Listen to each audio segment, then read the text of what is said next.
ഇനി മുസ്ലിമീങ്ങളെ, ഇനിയൊരു ചോദ്യം കൂടി. ഇയാള് റസൂലുള്ളാഹിനെ പറ്റി എന്താ ഇപ്പൊ പറഞ്ഞ്? മുത്തുനബി സല്ലല്ലാഹു അലൈഹി വസല്ലം. അതിനും കൊണ്ടുവരണം റിപ്പോർട്ട്.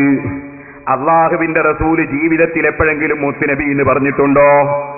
മുത്തുനബി എന്ന് പറയാൻ കൽപ്പിച്ചിട്ടുണ്ടോ?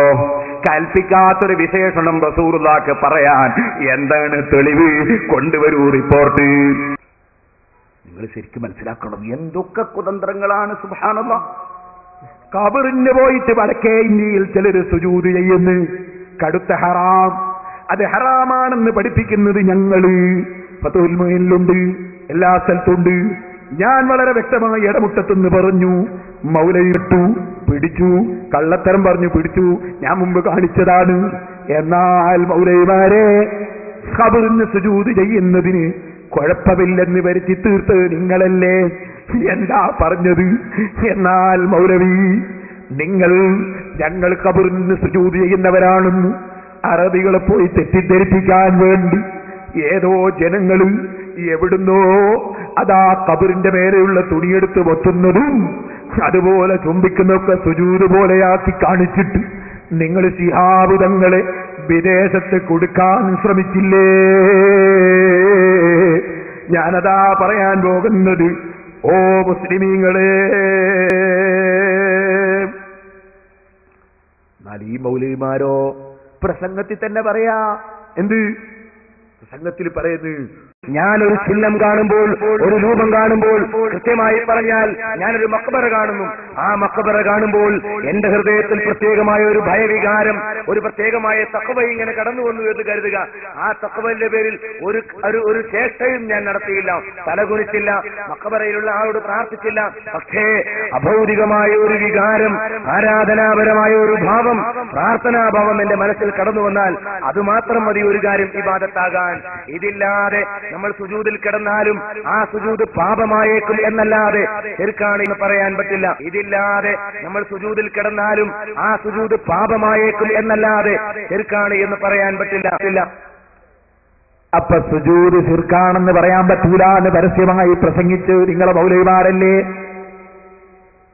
ഇനി ചോദിക്കട്ടെ, നിങ്ങൾ നവവി ഇമാമിനെ കാഫിറാക്കിയില്ലേ? ഗസാലിമാമിനെ കാഫിറാക്കിയില്ലേ? എന്താ പ്രശ്നം? ഇമാം നവവി റളിയല്ലാഹു അൻഹു ഇലാഹിൽ ഗസാലിമാമിൽ ഉദ്ധരിച്ചിട്ട് പറഞ്ഞു, അല്ലാഹുവിന്റെ റസൂലിന്റെ ജാറത്തിങ്ക പോകുമ്പോ വളരെ വിനയത്തോടെ പോകണം.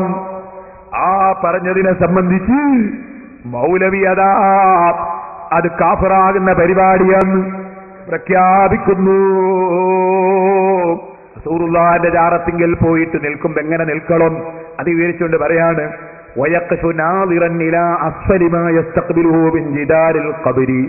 ഖബറിന്റെ ചുമരിന്റെ അടുക്കൽ നിന്ന് അതിന്റെ താഴോട്ട് റസൂൽ അടി കിടക്കിയല്ലേ, അതുകൊണ്ട് താഴോട്ട് നോക്കിയിട്ടാണ് നിൽക്കേണ്ടത്.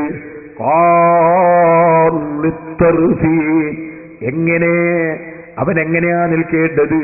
അവന്റെ കണ്ണ് ചിമ്മി ഭക്തിയോടെ ഫീ മഖാമിൽ ഹൈബത്തി വൽ ഇജ്ലാലി, റസൂലുള്ളാഹിനോടുള്ള ആദരവും ഭക്തിയും പ്രകടിപ്പിച്ചുകൊണ്ട് നിൽക്കണം.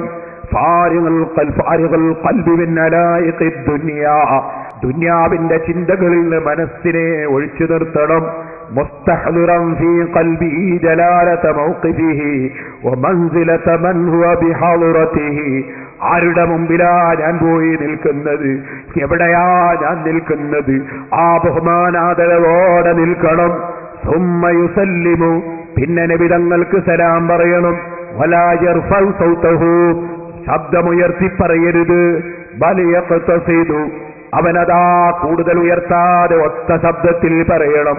فيقول السلام عليك يا رسول الله، السلام عليك يا نبي الله، السلام عليك يا خيرة الله، السلام عليك يا خير خلق الله، السلام عليك يا حبيب الله، السلام عليك يا نذير، السلام عليك يا بشير، السلام عليك يا طهر، السلام عليك يا طاهر، السلام عليك يا نبي الرحمة، السلام عليك يا نبي الأمة، السلام عليك يا أبا القاسم، السلام عليك يا رسول رب العالمين، السلام عليك يا سيد المرسلين وخاتم النبيين، السلام عليك يا خير الخلائق أجمعين، السلام عليك يا قائد الغر المهجلين السلام عليك وعلى آلك وأهل بيتك وأزواجك وذريتك وأصحابك أجمعين السلام عليك وعلى سائر الأنبياء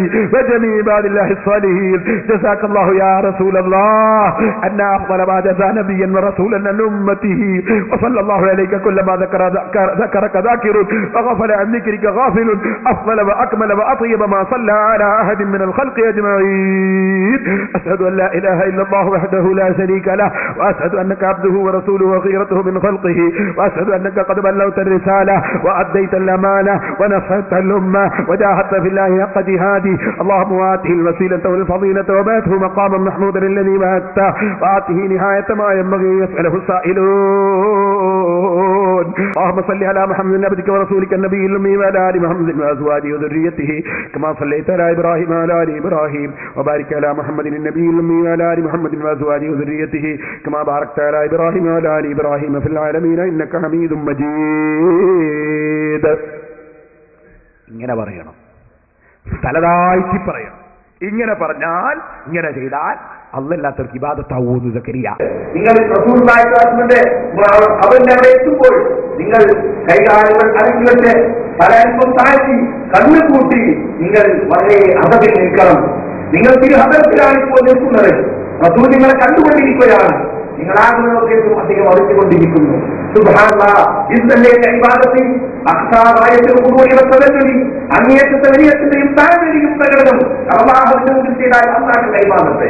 ഇവിടെ റസൂലിനെ കുറിച്ച് അഭൗതികമായ വിശ്വാസത്തോടുകൂടി റസൂൽ തന്നെ കാണുന്നു, റസൂൽ തന്നെ മനോഹരങ്ങൾ അറിയുന്നു എന്ന വിശ്വാസത്തോടുകൂടി റസൂൽ അവരുടെ അടുത്തുണ്ട് കാര്യപ്രകാരം ചെയ്താൽ അത് റസൂലിന്റെ ഇബാദത്താണെന്ന കാര്യത്തിൽ ആർക്കാണ് സംശയമുള്ളത്?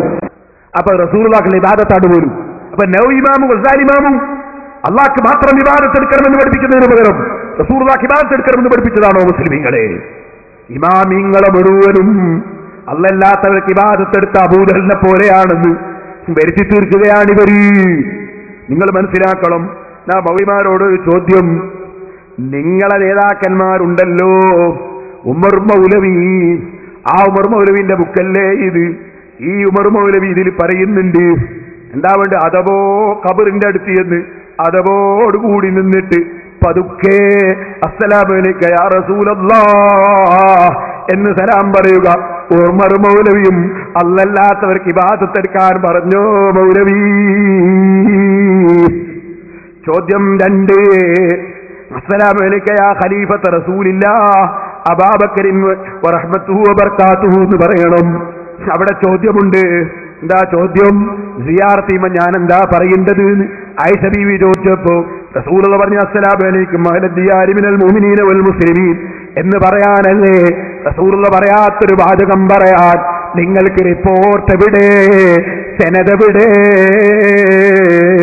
ചോദിക്കട്ടെ, നിങ്ങളെ ഇബ്നു ബാസ് എഴുതിയ ബുക്കില്ലേ, ആ ബുക്കിൽ അസ്സലാമു അലൈക യാ നബിയല്ലാഹ് അസ്സലാമു അലൈക യാ ഖൈറത്തല്ലാഹ് എന്ന് പറഞ്ഞിട്ട് അശ്ഹദു അന്നക ഖദ് ബല്ലഗ്ത റിസാല എന്ന് അവിടുന്ന് പറയണമെന്നുണ്ടല്ലോ. റസൂലുള്ളാഹി സ്വല്ലല്ലാഹു അലൈഹി വസല്ലം തങ്ങൾ റിപ്പോർട്ട് കിട്ടാത്തത് നിങ്ങളെ കയ്യിലില്ല എന്നല്ലേ സലഫി പറഞ്ഞത്? അങ്ങനെ പറയാൻ റസൂലുള്ളാഹി കൽപ്പിച്ചിട്ടുണ്ടോ? റസൂലുള്ളാഹി പറഞ്ഞിട്ടുണ്ടോ? ഓ മൗലവി, ഖബറിലുള്ള സമയത്തും അതുപോലെ ജീവിതകാലത്തും റസൂലുള്ളാഹിന്റെ ബഹുമാനത്തിന് വ്യത്യാസമില്ലെന്ന് ഈ ബുക്കിലുണ്ടല്ലോ മൗലവിമാരെ. നിങ്ങൾ ഒട്ടാകെ ശിർക്കിലല്ലേ മൗലവിമാരെ? ആരാ നിങ്ങളെ കൊണ്ടുവന്ന് ശിർക്കെന്ന് ഒഴിവായത്? ഞങ്ങളെ പേരിൽ ആരോപിച്ചാൽ മതിയോ? 100 ചോദ്യമുണ്ട്. ഇത് ടി.കെ. മൊയ്തീൻ ഉമരി തിരൂരങ്ങാടിക്കാരൻ വിവർത്തനം ചെയ്തിട്ട് സൗജന്യ വിതരണമല്ലേ സൗദിയിൽ നിന്ന്? ഇത്തരം കാര്യങ്ങളൊക്കെ നിങ്ങൾ എഴുതി വെച്ചത് എന്തിന്റെ അടിസ്ഥാനത്തിലാണ് മൗലവിമാരെ?